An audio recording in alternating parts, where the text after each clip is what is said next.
Welcome back to Bird's Eye View. I'm Sam Nunes. So back on Mother's Day, the post I did around then was dedicated to mothers, so it only seems fair that I would do one around Father's Day related to fathers. So, without further ado, fantastic fathers in the animal kingdom. In a world filled with caring parents that go the extra mile to ensure the survival of their offspring, there are some animal fathers that take it a step further in how much time and effort they dedicate to their babies.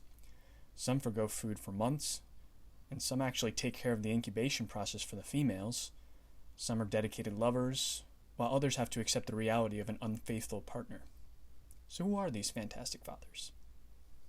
The first animal we'll talk about is the emperor penguin. So for the penguins, the females lay the eggs. Again, biologically, the females are going to lay the eggs. That's not going to change for any of the animals here.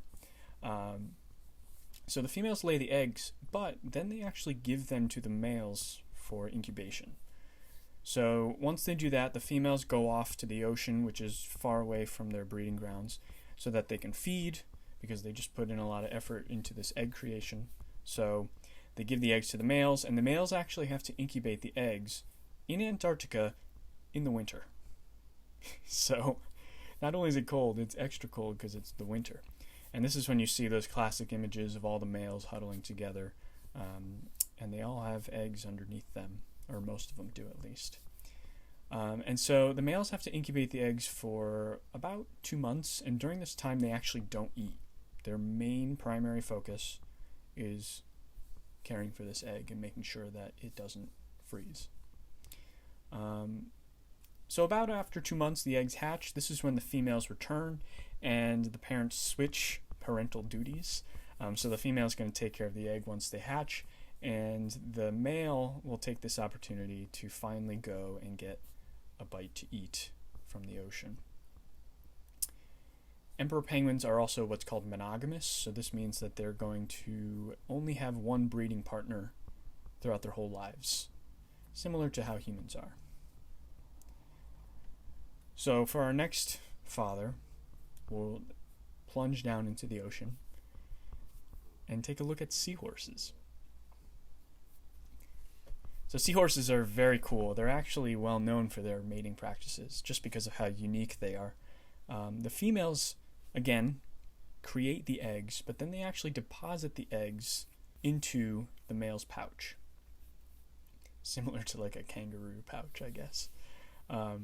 So the males incubate the eggs there for about 2 to 6 weeks, and that depends on the species. And what's actually really cool, and I just learned this, is that during this time, the males are adjusting the salinity of the eggs so that it slowly gets used to the amount of salt content that is in the water around it. Salinity just means the concentration of salt in the water. So once the babies hatch inside the pouch, the fathers squeeze them out. It's almost like they're doing an ab crunch. I was doing an ab crunch there, just for everyone to know what that sound was. And from that point on, actually, the parents' role is done there. They squeeze out, the father squeezes out the baby and is like, all right, have a good life. Yeah. So similar to the penguins, the seahorses are monogamous as well. So they're going to stay with the same mating partner to start the process all over again. Now we'll take a look at a creature a little closer to home, so we can emerge out of the ocean onto the beach to find our next animal. And these are small birds called spotted sandpipers. Like I said, they're found scurrying along the beach. They're those classic birds that you see that kind of chase the waves.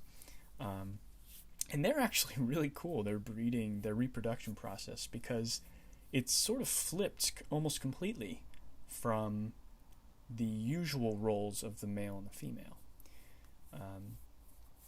So the female actually builds the nest, they defend the territory, and they perform the courtship displays. So they try to capture the attention of the males.